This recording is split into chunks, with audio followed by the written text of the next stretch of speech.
Ele tem que ter consciência do que está falando e o que está pregando, como está pregando, e do que está anunciando.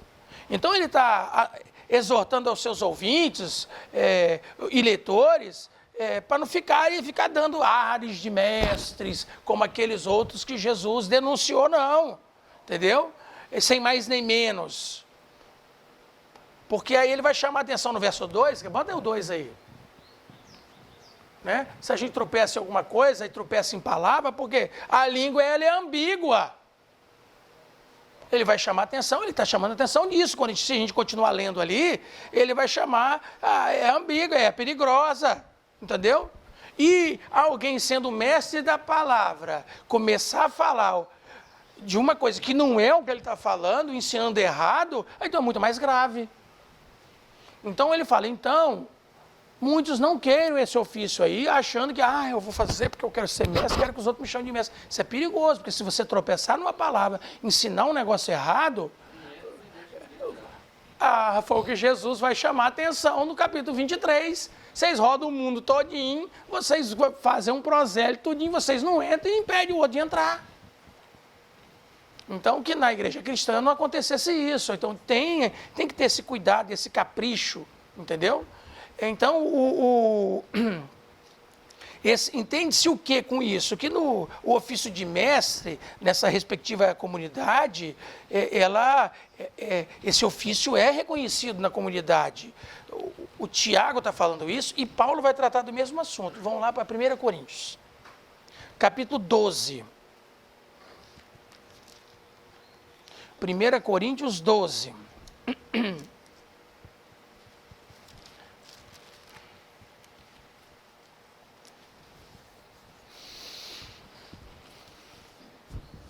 Vamos ler primeiro o versículo 8. Pode ler assim, 6, 7 e 8, para facilitar o entendimento do que a gente está estudando, do que nós estamos passando aí. 1 Coríntios 12, 6, 7 e 8. Quem vai ler? Faz favor.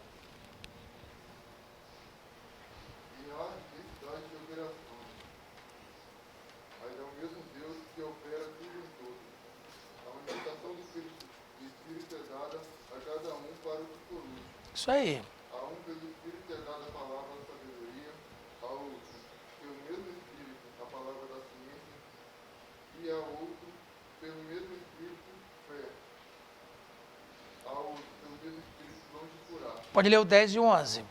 A outro a operação de milagres, a outro a profecia, a outro discernimento de espírito, a outro variedade de línguas, e a outro interpretação de línguas. Mas um só e o mesmo Espírito opera todas essas coisas, atribuindo particularmente a cada um como quer. Quer dizer, todos são úteis no trabalho, mas cada um tem uma função, não é todo mundo igual e todo mundo agindo da mesma forma, da mesma maneira. Mas eu quero chamar a atenção no verso 8, que ele diz assim, porque a um, pelo Espírito, é dada a palavra. Quando diz aí é dada a palavra, é de anunciar mesmo. Entendeu? Aí ele diz assim, a palavra de sabedoria. O outro, pelo mesmo Espírito, a palavra de ciência, quer dizer, de conhecimento. Ele faz uma distinção entre sabedoria e conhecimento aí. E é uma palavra para ser falada. Então vamos ligar esse que Paulo está falando aí, com o Tiago 3, que diz, olha, acho que nem todos deveriam buscar ser mestre assim só para se apresentar. Porque quando você se torna mestre, está na frente do trabalho e é para ensinar, você tem que praticar aquilo que você ensina, porque a responsabilidade que está à frente desse trabalho é muito importante. É um didáscolo, é um mestre. Jesus, no capítulo 23 de Mateus, diz, ninguém chama mestre. Tiago escreve dizendo mestre.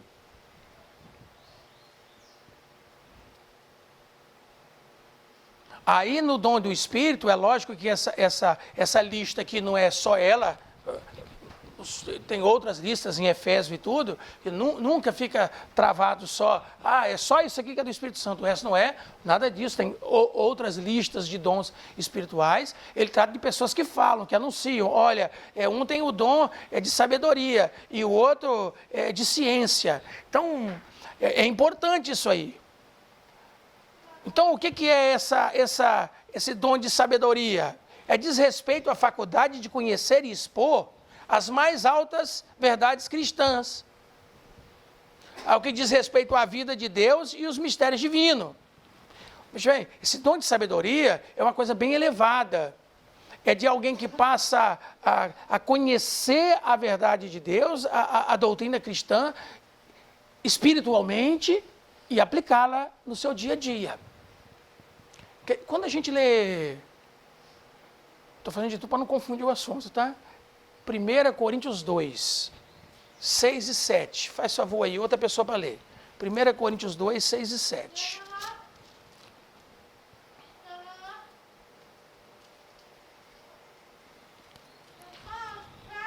6 e 7, Leninha.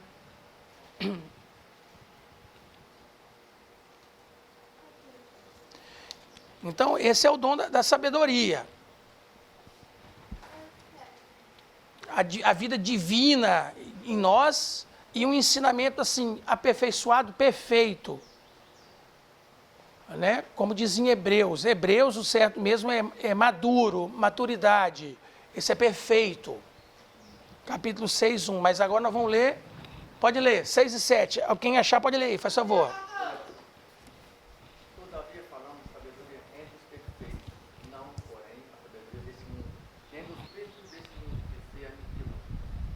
Mas falando a sabedoria de Deus, oculta em mistério, a qual Deus ordenou antes dos séculos para nossa glória. Então, nós estamos... A sabedoria que Paulo está tratando aí é uma sabedoria divina. É uma sabedoria de Deus. E vai revelando e nós vamos aprendendo esses mistérios, essas coisas gloriosas e maravilhosas. Paulo, em muitos momentos, começa a decifrar essas coisas aí. Ele usa até aquele termo que você usou hoje cedo, Pacheco. O que o olho não viu, o que o ouvido não ouviu, e sequer subiu ao coração do homem. Mas tem outras coisas que Paulo declarou dos céus, de Deus, da persona de Deus e também de Cristo. Quando escreve aos Colossenses, aos Filipenses, coisa assim, ninguém tratava disso antes. Então Deus revela isso como sabedoria. E a ciência, que é esse conhecimento aqui, desse versículo 8. A ciência diz respeito à faculdade de conhecer e expor as verdades básicas do cristianismo. O ensinamento elementar de Cristo. Olha como na carta aos Hebreus, capítulo 6, verso 1, parece estar tratando das duas coisas ao mesmo tempo. Vamos lá, Hebreus 6, 1.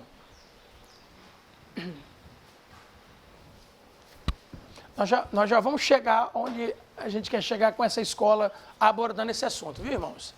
Então, Hebreus 6, 1, o autor, olha o escritor da carta, o que ele vai tratar a respeito desse assunto, o que vai aparecer. Talvez a sua versão seja muito boa também, Pacheco. Lê para nós aí 6.1 na versão do Pacheco aí primeiro. Sim, o autor expõe sua intenção. E isso, ó, o autor tem uma intenção de mostrar. Pode ler. Só o verso 1 mesmo. Por isso, deixando de lado o ensinamento elementar sobre Cristo, elevemo-nos à perfeição adulta, Viu? sem ter que voltar aos antigos fundamentos, o arrependimento das obras mortas e a fé em Deus. Viu que coisa interessante? Quer dizer, esses elementos, eu não vou chamar de raso, mas o mais elementar dessas verdades bíblicas, tem hora que ela tem que ser, não é abandonada, é porque tem que ir para frente. Até, foi perfeição que deu aí, ou maturidade na sua versão? Perfeição adulta. Pois é, uma maturidade. Então, o conhecimento, ou a ciência, é esse mais elementar, é um conhecimento imediato. A sabedoria é esse aprofundamento. Você chega, então, nessa maturidade, nessa perfeição adulta. Aí, então, a gente vai, né, não lançando nada de novo fundamento, nem nada disso, está baseado naquilo que foi apresentado. Ele faz essa distinção. Então, voltando para 1 Coríntios 12... Agora, os versículos... Coríntios, 1 Coríntios 12. Nós vamos ver aqui uma coisa interessante, o que está acontecendo aqui. Verso 27 e 28. 1 Coríntios 12, 27 e 28.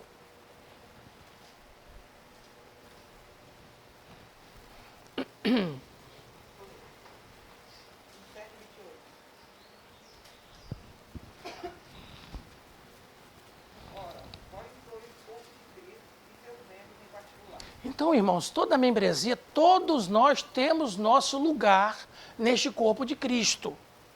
Tem uns que vão aparecer mais, tem outros que vão aparecer menos e tem outros que nem aparecem. Porque nós temos órgãos internos que não aparecem, mas tudo faz parte do corpo. E este corpo é o corpo místico de Cristo, na sua igreja. 28.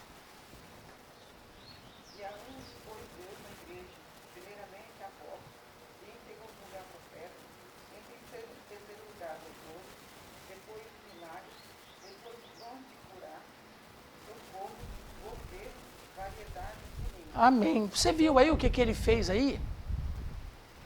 Entendemos bem o que ele fez? Os 3 primeiros são numerados e personalizados na igreja. Primeiramente os apóstolos. A gente tem que pensar que esses apóstolos que ele está falando aí, não está falando só dos 12 ou dele que assume lugar de apóstolo. Porque há uma disputa, ser chamado apóstolo, tinha que ter andado com Jesus, convivido com Jesus, aprendido com Jesus e tudo com Jesus, e depois então é o apóstolo, mas apóstolo significa um enviado, um representante.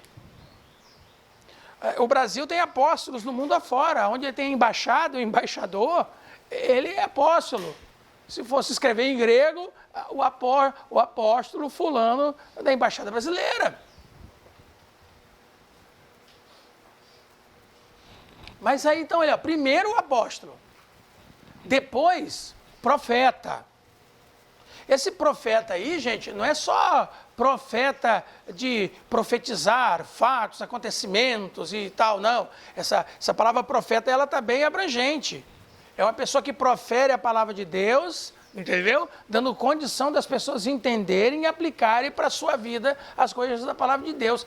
E depois, em terceiro lugar, ele bota os doutores. Tem a foto aí do 1 Coríntios? Tem. Bota ela aí para nós aí. Esse 1 Coríntios 12, 28, tem a foto aí. Então, aí a gente vai pensar, mas Jesus falou para não ter mestre na igreja. Como é que Paulo fala que na hierarquia da igreja o terceiro lugar é do doutor? É como se esse profeta fosse hoje, assim, chama-se de missionário. Entendeu? Ele vai aprender. Talvez esse primeiro conhecimento mais elementar, ele apresenta. Depois vem os doutores e esmiuçam a coisa e apresenta a doutrina como é e estabelece. Como e o apóstolo, é o lugar de pastor, que está na frente do trabalho da igreja, tomando conta do rebanho de Cristo, Jesus. Entendeu? Então, é uma coisa interessante. Cabeça para baixo, né? Ou não? Tá certo. Pode só aumentar. Aí, ó. Na igreja, ó, eclésia. Primeiro, ó, próton, primeiro. Né? Apóstolos. Aí, em segundo, profetas. Em terceiro, didáscalos. Os didáscalos. Aquele que a gente leu na foto de Mateus. Não chama ninguém de didáscalo, não. Está ali o didáscalo ali, ó. E os outros dons, ele não bota quarto, quinto, sexto, sétimo. Não. Ele só colocou os 3 primeiros. E enumerou, ele botou, nominou, estabeleceu o critério de quem é. Então, quando Jesus falou isso lá em Mateus, ele não está proibindo que a igreja tenha mestres e doutores.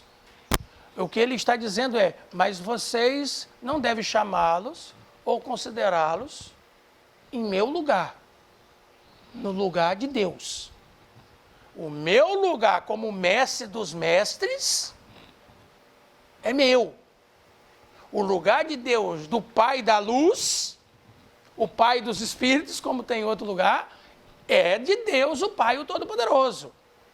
E esse lugar vocês têm que honrar e guardar e velar por ele. Os outros são todos transitórios. Os apóstolos são transitórios, os profetas são transitórios, os doutores são transitórios. Não é à toa que aí o Pacheco perguntou, teve o desfecho sobre o amor, 1 Coríntios 13. Bota aí para nós aí, o 1 Coríntios 13.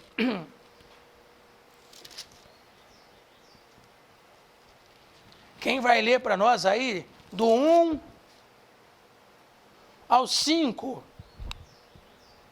Pode ler até o 7. Do 1 ao 7, 1 Coríntios 13. Quem vai ler, faz favor?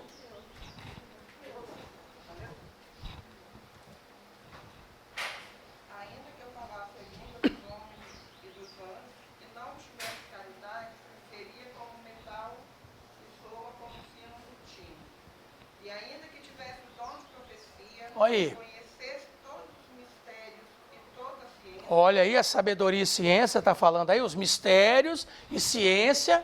e ainda que tivesse toda a fé, de maneira tal que transportasse os montes, e não tivesse caridade, nada seria. Se o amor verdadeiro de Deus não tiver aí, não adianta nada. E ainda que distribuísse toda a minha fortuna para o sustento dos pobres, e ainda que entregasse o meu corpo para ser queimado, e não tivesse caridade, nada disso me aproveitaria. Teve um moço que não quis vender o que tinha para dar para os pobres. E muitos cristãos foram colocados em madeiros, bisuntaram com pinche e azeite e era ateado fogos neles para iluminar o caminho da entrada de Roma. Porque acreditavam em Jesus. A caridade é sofredora, é benigna. A caridade não é invejosa. 4 mesmo.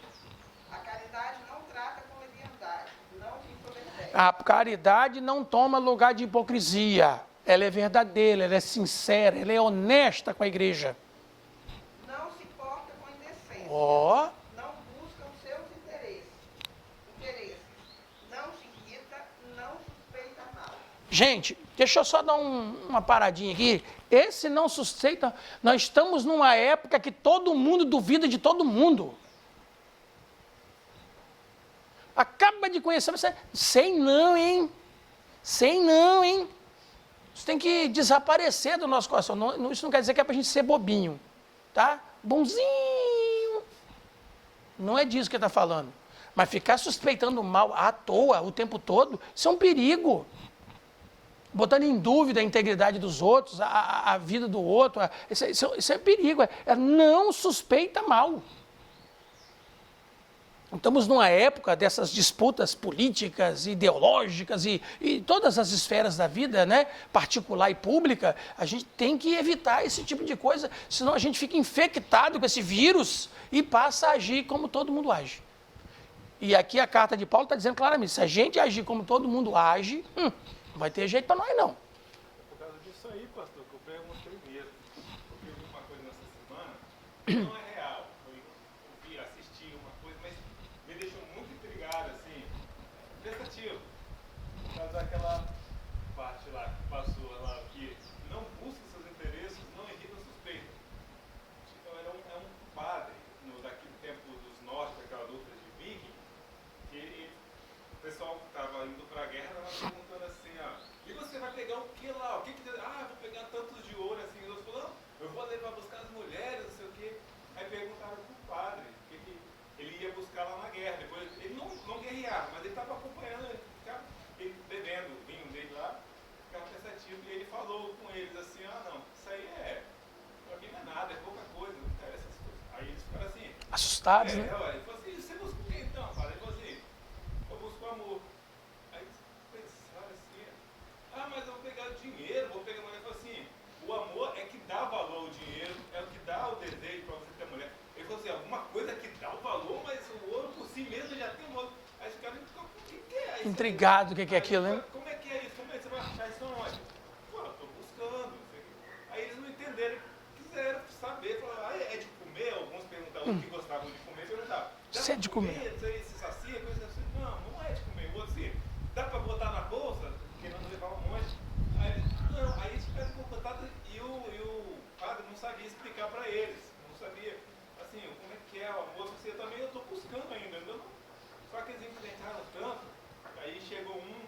a jovem pensou e insistiu.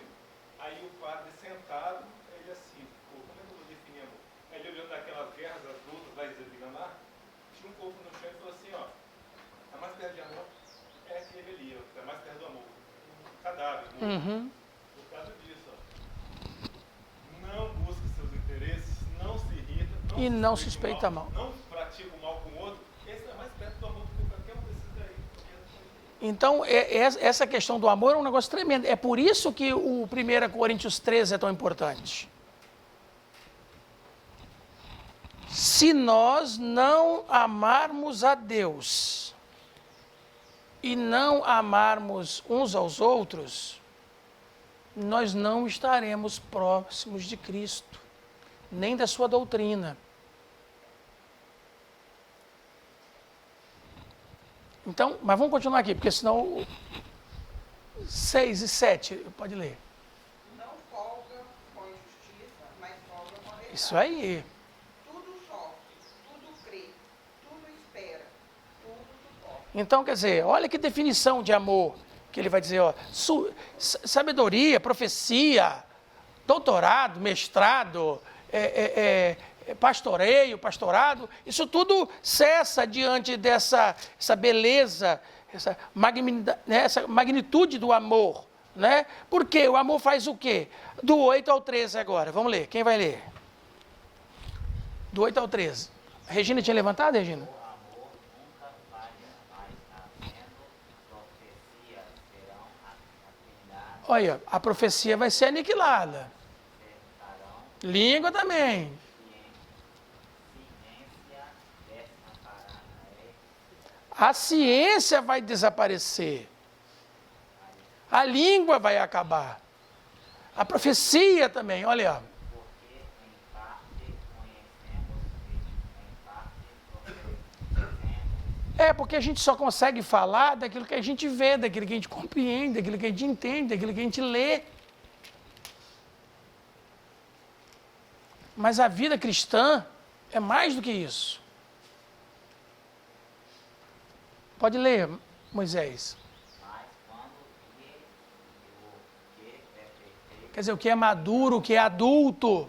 que em parte será aniquilado. Quando a gente chega naquela estatura, medida de fé de Cristo, com a largura, comprimento, altura e profundidade, a gente entende e compreende maior, ou melhor, né?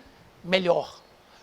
A extensão da compreensão e da vivência dessa fé, ela se estende. 11. Quando era menino, falava como menino, sentia como menino, discorria como menino. Mas logo que já cheguei a ser homem, acabei com as coisas de menino. O conhecimento, ele é gradual. E ele pode ser exponencial. E quando a gente vai crescendo no conhecimento da palavra de Deus, a gente tem que ir para essa adulteza espiritual, psicológica, emocional, de fé e relacional com as pessoas e com Deus. Não dá para ficar agindo como criança o tempo todo. E tem um monte de adulto sofrendo uma crise de Peter Pan. Emocionalmente, psicologicamente, vivendo como Peter Pan. E isso também tem influenciado nas igrejas em geral. Um monte de crente, homem velho, mulher velha, agindo como crianças, discorrendo como meninos, sentindo como meninos e meninas, falando como meninos e meninas, em vez de ter uma adultez espiritual, um progresso psicológico e emocional, e de fé, e de experiência com Cristo. Porque quando alguém vai fazer a academia, ele se forma, aí logo depois ele quer fazer uma pós, faz uma especialização, aí depois quer buscar um mestrado, um doutorado, depois quer ser PhD, quer ser aumentar, conhecer mais, entender mais. Tem gente que para na criancice, meninice da vida e não consegue prosseguir. Aí Paulo fala, eu já fui assim, tá gente, mas não dá para ser mais não. tem que mudar, tem que evoluir, tem que crescer. A nossa vida psicológica, emocional, religiosa do dia a dia, ela tem que progressivamente, exponencialmente, conhecendo as coisas de Deus, buscando a sabedoria de Deus, até sermos varões e varoas perfeitos, aperfeiçoados em Cristo. Por isso que outras versões de 5,48 de Mateus é: sede perfeito como o vosso Pai que está no céu é perfeito. Seja maduro, vamos viver uma vida madura, uma maturidade espiritual. Você vai falar, você vai ensinar, vai viver o que você está ensinando e falando. Você vai dar seu testemunho, você vai viver aquele testemunho que você está dando. E as pessoas vão ser impactadas com aquilo ali, vão ser influenciadas com aquilo ali. Por quê? 12. Vai, Mateus. Moisés.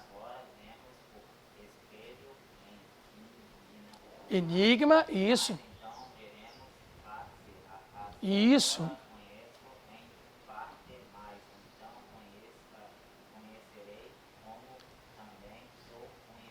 Quer dizer, hoje, agora, as coisas são meio assim, é como um espelho. O nosso espelho hoje é muito perfeito, mas na época deles não era tão perfeito assim, não. Era uma prata polida, um cobre bem polido, um negócio assim. Eles parecia um enigma, porque a pessoa se via, dava até para ajeitar um cabelo, arrumar uma coisa ou outra, mas não é como esses espelhos que a gente tem agora. Então, a imagem que eu tenho, o que eu conheço, o que eu sei, está refletido naquilo que eu vejo ali. Eu sou aquela reflexão daquilo que está ali. Mas eu sei que aquilo não é perfeito, porque quando eu olho na água é um pouquinho melhor. Mas também eu sei que não é perfeito. Mas vai chegar uma hora que aquilo que eu conheço em parte, eu vou ver face a face como é de fato. Então, conhecerei como também sou conhecido. Que aí quando a gente vê no espelho, a gente vê a nossa cara como a gente é. Do jeitinho que a gente é. Tem dia que a gente olha no espelho, dá vontade de sair correndo. Não é à toa que tem um hino da Voz da Verdade, que quando bota no espelho, ele vê a face de um pecador. Não é isso que o hino fala? Né? Olhou no espelho, viu um pecador. A natureza de um pecador. Então, é importante a gente saber que uma hora a gente vai chegar nessa perfeição. Lê o 13, Moisés, faz favor. Agora, pois, permanece a fé, a esperança e o amor, cada vez mais. O maior desse é o amor. Porque a fé é o firme fundamento das coisas que se espera. Fé não se explica. Ciência não explica a fé, não consegue explicar a fé. Agora esse grande filósofo brasileiro aí, o Clóvis de Barros, agora ele declara que tem fé em Jesus. E perguntaram para ele num programa, como é que você explica a sua fé? Ele falou assim, filosoficamente e de forma alguma tem como se comprovar a fé. Mas eu sei em quem eu tenho crido e eu creio em Jesus. Ponto. Até os rapazes ficaram impressionados com o que ouviram. Que ele era ateu durante tanto tempo, ou no mínimo cético. E agora ele declarou. É o Clóvis de Barros Filho, você pode procurar na internet que você vai achar. Então, quer dizer, agora permanece a fé, isso é muito bom. Mas permanece a esperança. A esperança é essa ligação que eu e você, mesmo quando a gente se olha no espelho e se uma imagem toda borrada ainda não é aquilo que era para ser como era para ser, a gente tem esperança de chegar lá. Tá certo? E aí vai chegar no que? No nível do amor. Quando a gente chega no nível do amor e do amor que ele está falando aí, que é o maior de todos os sentimentos, que aí em outras versões é caridade, aí a gente chega naquele ponto. Que ponto? Aquele ponto que uma mulher uma vez ouviu uma pregação de um pastor que dizia que Deus prova o homem como prova a prata e como prova o ouro. E ela tinha um bom dinheiro, uma boa condição, tinha um moço que de vez em quando, um ourives, que de vez em quando fazia umas peças para ela, e ela falou assim, eu queria uma hora ver, quando o senhor purifica a prata, como é que esse ponto, quantos graus, isso tudo. E o moço falou, quando eu for fazer então uma obra, um negócio assim, eu vou chamar a senhora para ver. E aí ele ligou para ela e avisou, a senhora pode vir aqui que eu vou mexer aqui no ouro, aqui, na prata aqui, e a senhora vem ver como é que é. E aí ela viu lá, um negócio igual um cadinho, né? Foi derretendo, botou fogo, aquele negócio foi derretendo, e ela foi olhando por hora, falta quantos minutos? Ele ficou quieto, falou nada, e daqui a pouco ela olhou de novo, e quanto tempo para estar aí no ponto, 100% puro essa prata aí? Aí ele virou para ela e falou assim, não é com tempo não. Como é que o senhor sabe qual é o tempo? É quando eu olho dentro da vasilha e me vejo nessa prata. Quando eu me vejo nesse espelho, aí está no ponto.